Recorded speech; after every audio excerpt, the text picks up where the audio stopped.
On a sweltering July afternoon, a 7-year-old boy named Caleb climbed the railing of a zoo exhibit and dropped into the Bobcat enclosure. As the crowd screamed and security scrambled, the boy did the unthinkable. Instead of panicking or running away, he walked straight toward the Bobcat, knelt beside her, and wrapped his arms around the wildcat's neck as if embracing a house cat. Visitors froze in horror, bracing for tragedy. But then, something impossible happened. No growl, no flinch, not even a twitch of those famous lynx-tipped ears. She simply breathed slow, calm breaths as the boy rested his head against her fur. Why didn't this wild predator attack? What was the secret behind this deadly predator's gentle reaction? Before we start, hit the like button and make sure to subscribe if you haven't, and hit that notification bell so that you won't miss any new stories. It was one of those July afternoons where the heat makes the pavement shimmer and even the pigeons look offended. The city zoo was packed with families clutching paper maps, children licking melting ice cream, and parents trying to pretend they weren't already tired. Caleb was 7. Freckles, elbows, and a bright red t-shirt with a cartoon tiger that seemed to grin at everything. His sneakers lit up when he ran, which was often. His parents, Ruth and Daniel, trailed behind him in that familiar, slightly panicked way adults follow a child who believes the world is designed for sprinting. "Stay where we can see you," Ruth called. "I am," Caleb yelled back, already proving that he wasn't.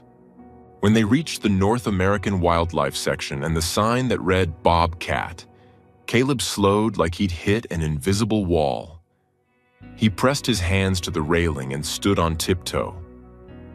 At first, the enclosure looked empty. Sand, rocks, a thick branch structure, a back wall baked pale by the sun. Then Caleb's eyes adjusted and he spotted her. A bobcat curled in a shallow sandy hollow, coat the color of autumn leaves, ears tipped with black tufts, paws big enough to make a grown man swallow hard. "Look, Mommy," he breathed. "She's pretty." Ruth smiled, wiping sweat from her brow. "She sure is." People gathered. A teen lifted her phone for a selfie. An older man adjusted his camera lens. Nobody noticed the exact moment Caleb's mind decided something that made sense only to a 7-year-old. The bobcat looked lonely, and lonely things needed a friend. Daniel glanced down at the map. "We'll see the wolves next, then the bears. Then, Caleb?" When he looked up, the bright red shirt was gone. Later, folks would argue about how it happened, because in a crowd, everyone sees a different movie. The security camera would show the truth. One quick, nimble motion. Caleb climbing the railing, swinging a leg over, and dropping into the sand below like it was a playground. "Caleb!" Ruth screamed. The sound ripped through the summer buzz. A cup hit the ground. Someone's baby began crying. A young zoo worker named Tyler turned so pale he looked like he'd stepped out of his own body. He fumbled his radio and stammered, "Animal care, this is Tyler at the Bobcat exhibit. We've got a kid in here. A child is in the enclosure." From above, it looked like a nightmare. A small boy in a red shirt walking across pale sand toward a full-grown predator. Down in the enclosure, Caleb only smelled warm dust and something musky and wild. The shouting from above sounded far away, like a television in the next room. His whole attention was on the cat lying in front of him. The bobcat didn't move. Her ears twitched, tracking vibrations in the air, but her body stayed relaxed, paws tucked neatly under her chest. She looked tired.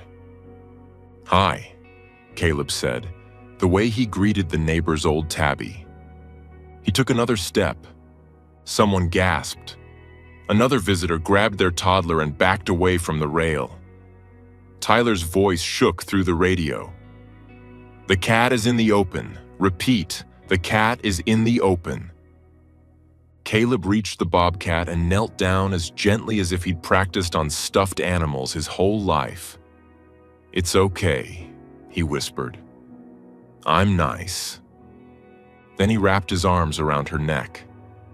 From the rail above, a collective scream rose like a wave. The bobcat's name was Mira. Most visitors never knew her story. They saw a bobcat in the sun and assumed sharp eyes, quick reflexes, a creature made of muscle and instinct. But Mira's eyes were cloudy, pale, unfocused. She had been brought to the zoo years earlier as a palm-sized kitten found alone near a hiking trail. Cold, crying, no mother in sight. By the time staff realized she had likely been waiting for her mother to return, it was too late. Human scent and noise had tangled the situation, and the mother was never found. Dr. Harris, the senior veterinarian, examined the kitten and said the quiet sentence that changed everything.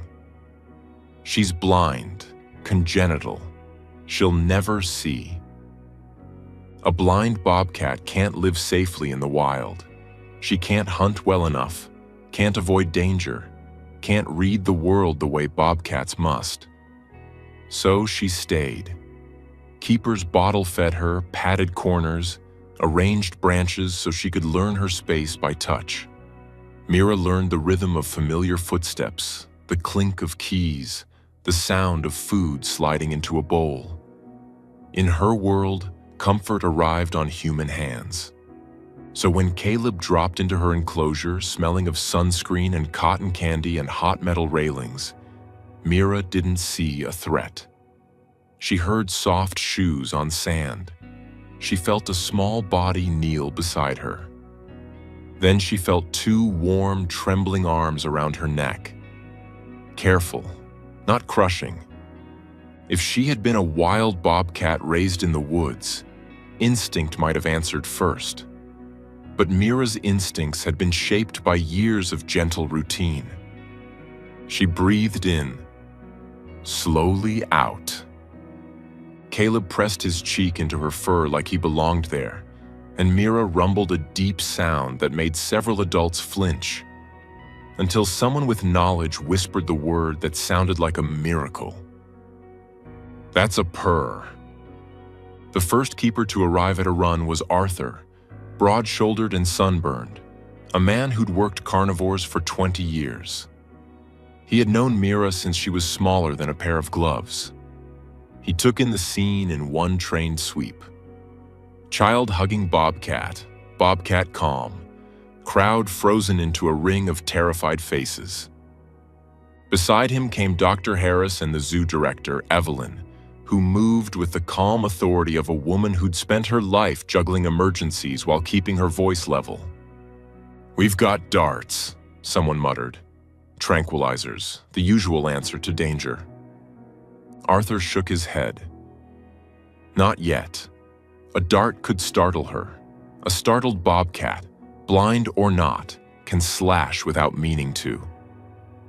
Evelyn's jaw tightened. "If anything goes wrong, I'll go in," Arthur said. "I know her. She knows me." Below, Caleb's fingers tightened in Mira's fur as another sharp voice cut through the air. The bubble he'd been living in began to pop. He pulled back and looked up toward the railing, blinking in the sun. "Caleb, honey, don't move," Ruth begged, voice cracking. "Please, baby." Arthur stepped to the rail and let his voice drop into the same tone he used on skittish animals and frightened people. "Hey there, buddy. I'm Arthur. I work here with Mira." Caleb's head jerked up. "You know her?" "Sure do," Arthur said. "And you're doing a real nice job staying calm. Now listen, Mira's blind. She can't see you. She only knows you're there because she can feel you and hear you and smell you." Caleb looked down at Mira's cloudy eyes and swallowed. "She's not mad," he whispered. "I know," Arthur said. "But your mama is scared, and Mira gets scared when the world gets loud.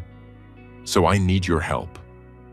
He paused, then added, because Arthur knew where to put a gentle joke to loosen a tight room. "And so are about 50 pigeons who have no idea what's going on." A few strained laughs escaped the crowd. Small, shaky sounds of people remembering how to breathe. Caleb sniffed, leaving dusty tracks on his cheeks. "I don't want her to be scared." "That makes you a good friend," Arthur told him. "Here's what we do. You tell her soft as you can that you're going to stand up. Then you let go, slow, and you walk backward to the corner by the magic door." Caleb leaned close to Mira's ear. "I'm gonna get up now," he whispered. "Don't be scared." He loosened his arms, one hand at a time, as carefully as if he were unwrapping something fragile. He stood. The sand shifted under his shoes. Mira's ears flicked, tracking him, and for a moment she lifted her head like she was puzzled by the loss of warmth. But she stayed calm. Step by step, Caleb backed away. The whole zoo seemed to shrink into the sound of sneakers on sand and one mother's quiet sobs. When he reached the corner, a keeper slipped a latch and swung a small service gate open. "Come on through," Arthur called. Caleb stumbled into the staff corridor, and Ruth hit him like a wave, arms around him so tight he squeaked. Daniel wrapped them both, his hands shaking against the back of his son's head. "I'm okay," Caleb mumbled into his mother's shirt. "Mom, I'm okay." Up on the platform, some visitors cried, some clapped. Most just stared, stunned that they had come to witness tragedy, and instead watched something that looked, for a heartbeat, like grace. Down below, Mira lay back in her hollow and listened as the loudness faded, the way storms fade when they move past. The zoo closed early that day, officially for staff debriefing and enclosure inspection, unofficially because everyone needed time for their hearts to stop trying to climb out of their chests. There were reports to write, footage to review, and hard conversations about railings and supervision. In the staff conference room, the air conditioning felt too cold against sweat-damp shirts. "We got lucky," Evelyn said. Arthur answered, exhausted and honest. "We got Mira." That night, Caleb lay in bed staring at glow-in-the-dark stars stuck to his ceiling. His red shirt sat in the laundry basket with sand still clinging to the hem. His parents hovered in the doorway like they couldn't quite trust the world to behave. "You sure you're okay?" Daniel asked for the third time. Caleb hesitated. "Is she okay?" Ruth sat on the edge of the bed. "Mira's fine," she said softly. Arthur called. That's her name, Mira. "Mira," Caleb repeated, tasting it like a secret. Daniel explained what the zoo had told them. Blind from birth, unable to live in the wild, safe at the zoo. Caleb listened, brow furrowed. "So she can't ever leave?" "No," Ruth said. "But she's safe." Caleb swallowed, voice smaller now. "I didn't mean to scare her." "I know," Ruth said, smoothing his hair. "But you scared us." Caleb stared at the ceiling for a long moment. "Can we go back? To see her? The right way?" Ruth's first instinct was a hard no. The memory still woke her sometimes, heart pounding in the dark. But she looked at her son and saw something that hadn't been there before. Not thrill, but responsibility. A child trying to place a heavy feeling somewhere safe. Daniel set down his coffee mug the next Saturday and made the rule that mattered. We'll follow every rule, you understand? Yes, sir, Caleb said, solemn as a little judge. So they went. The zoo had changed. Mira's railing was higher now, vertical bars with no tempting footholds. New signs were posted in friendly, firm letters. For your safety and the animal's safety, please do not climb or sit on railings. Underneath, in smaller text, was Mira's story. Blindness, special care. Her home. Caleb read every word, hands at his sides like he was holding himself in place. Mira lay in her familiar hollow, ears twitching at strollers and toddlers, sun warming her coat. She looks the same, Caleb whispered. A shadow fell across them. Arthur stepped up, bucket in hand, name tag shining. Arthur, carnivore keeper. Well, look who it is, he said with a small smile. You ready to behave today? Yes, sir, Caleb replied automatically, and Arthur chuckled. Arthur glanced at Ruth and Daniel.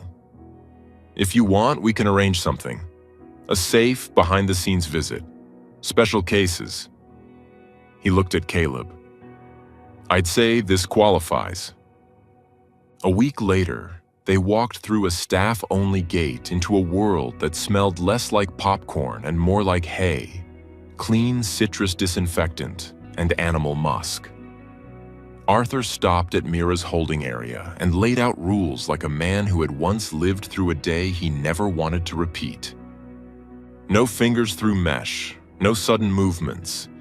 You use your voice. Understood? Caleb nodded so hard his hair flopped. Mira was curled in straw and blankets like a queen tucked into her nest. When Arthur spoke, she lifted her head and patted toward the sound of his keys.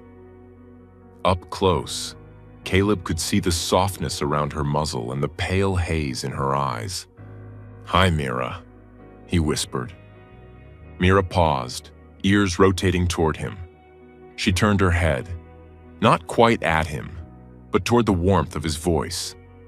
Then, slowly, she stepped closer to the mesh, nose lifting to catch the air. She knows you, Arthur said quietly, and Ruth's eyes filled. That became the beginning of something steady. They didn't come every week. Life and bills don't care about sentimental stories. But whenever they could, they visited. Caleb grew out of light-up sneakers and into scuffed shoes, out of cartoon shirts and into hoodies. His voice deepened. His questions multiplied. How do you feed her? Does she get bored? Do wild bobcats live near here? Arthur answered, sometimes laughing at the speed of Caleb's curiosity, sometimes surprised by how serious it was. You ever think about working with animals? Arthur asked one day. Caleb didn't answer right away, but the idea landed and stayed. As a teenager, he volunteered at the zoo, sweeping paths, filling water buckets, helping where he could. He always found a reason to pass Mira's enclosure. He learned slowly what grown-ups had been trying to teach him the first day. Wild animals aren't toys, not even when they're gentle. Respect isn't fear. It's distance, rules, patience. Mira aged, her muzzle silvered. Her movements grew careful. She spent less time climbing and more time warming old bones on her favorite flat rock. To the average visitor, she was just a sleepy cat. To Caleb, she was a living thread, tying his reckless childhood to something like purpose. The day he graduated college, Daniel raised his glass at dinner. To the boy who once tried to hug a bobcat, he said, and somehow turned it into a career plan instead of a cautionary tale. They laughed, because laughter was the only way to hold the truth without dropping it. What now? Ruth asked. Caleb smiled. I'm going to see if the zoo is hiring. They were.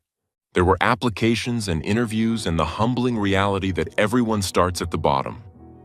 On his first official day, Caleb stood in the locker room wearing a new polo with the zoo logo over his heart, badge clipped to his pocket. Caleb.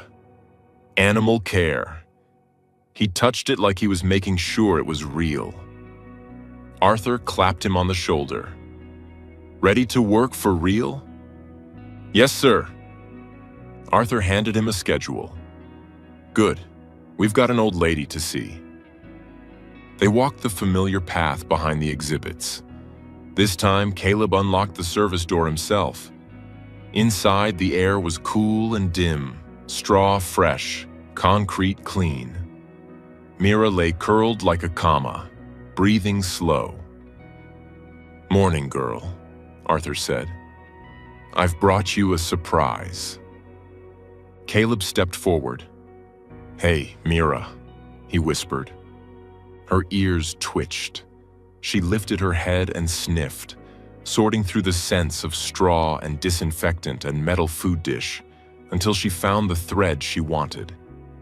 He was taller now, stronger, his footsteps different. But that old note in his smell was still there. Mira stood and walked to the mesh. Caleb set her food in the usual spot and stepped back. Mira found it easily and ate. Something warm settled in Caleb's chest as if a circle had finally closed. You did good, kid, Arthur said softly. From then on, Caleb wasn't just the boy from the incident report. He was one of Mira's keepers. On long afternoons when the zoo quieted and shadows stretched, he'd sit near her shift pen and talk.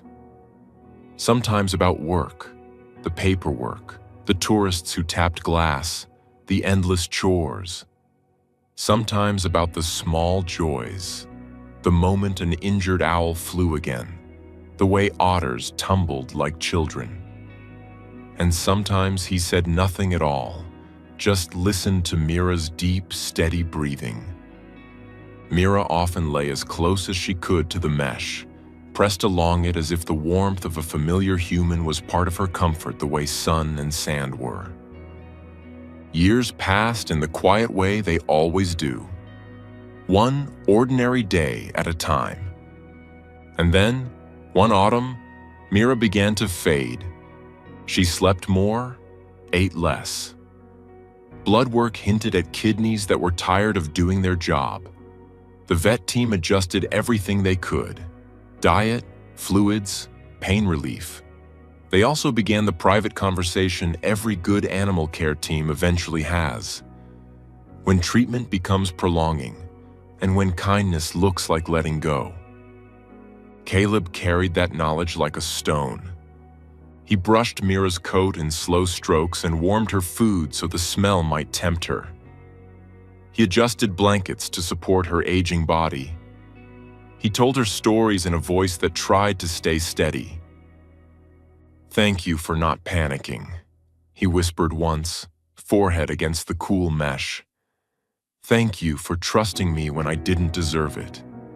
Thank you for giving my life a direction. Mira purred, tired and comfortable, as if that was her answer. When the day finally came, it was quiet. The leaves were nearly gone. The air had that crisp edge that makes you breathe deeper whether you want to or not. A small sign went up near her exhibit. Mira is resting off exhibit today for a medical procedure. Thank you for your understanding. In the back, Mira lay on a thick bed of blankets. Dr. Harris prepared the injections. Senior keepers stood nearby with wet eyes and hats in their hands, because some rituals don't need words. Caleb knelt close. You're not alone, he told her. We're right here. The sedation came first, gentle as a tide pulling out. Mira breathed in, then out, muscles loosening. Caleb reached through the small hatch designed for safe touch and laid his hand on her shoulder. Her fur was still soft. "It's okay, girl," he whispered, voice breaking. "You can rest now." Afterward, there were quiet hugs, the kind people give when they don't trust their voices. Even Arthur wiped his eyes. "End of an era," he said hoarsely.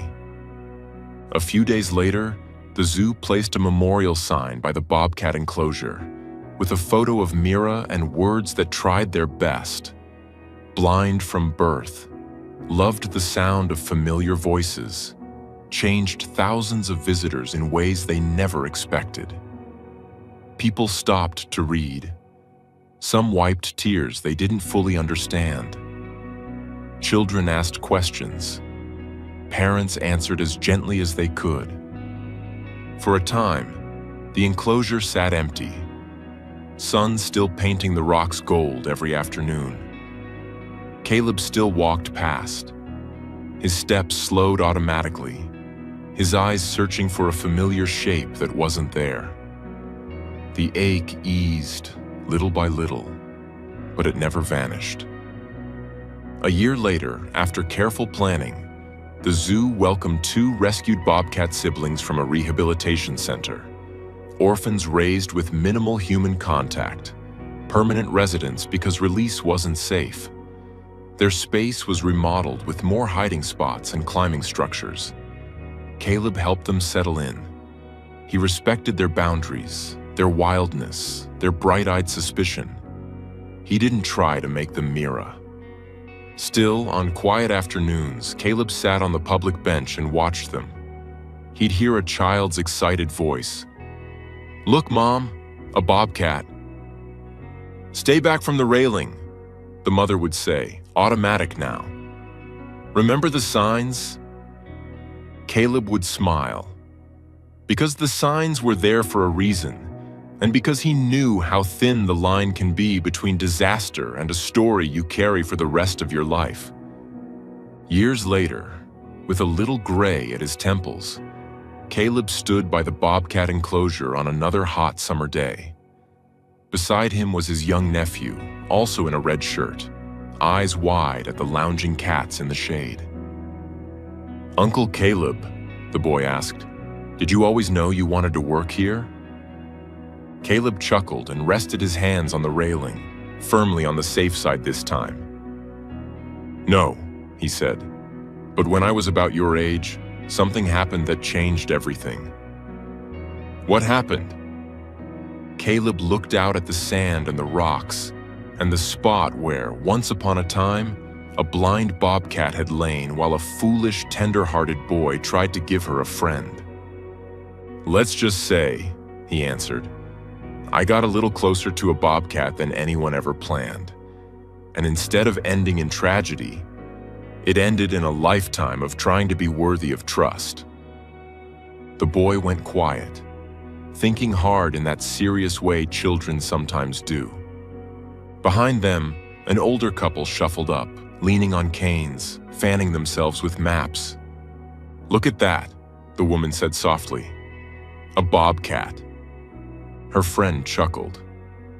"You know, I heard a story once about this very place."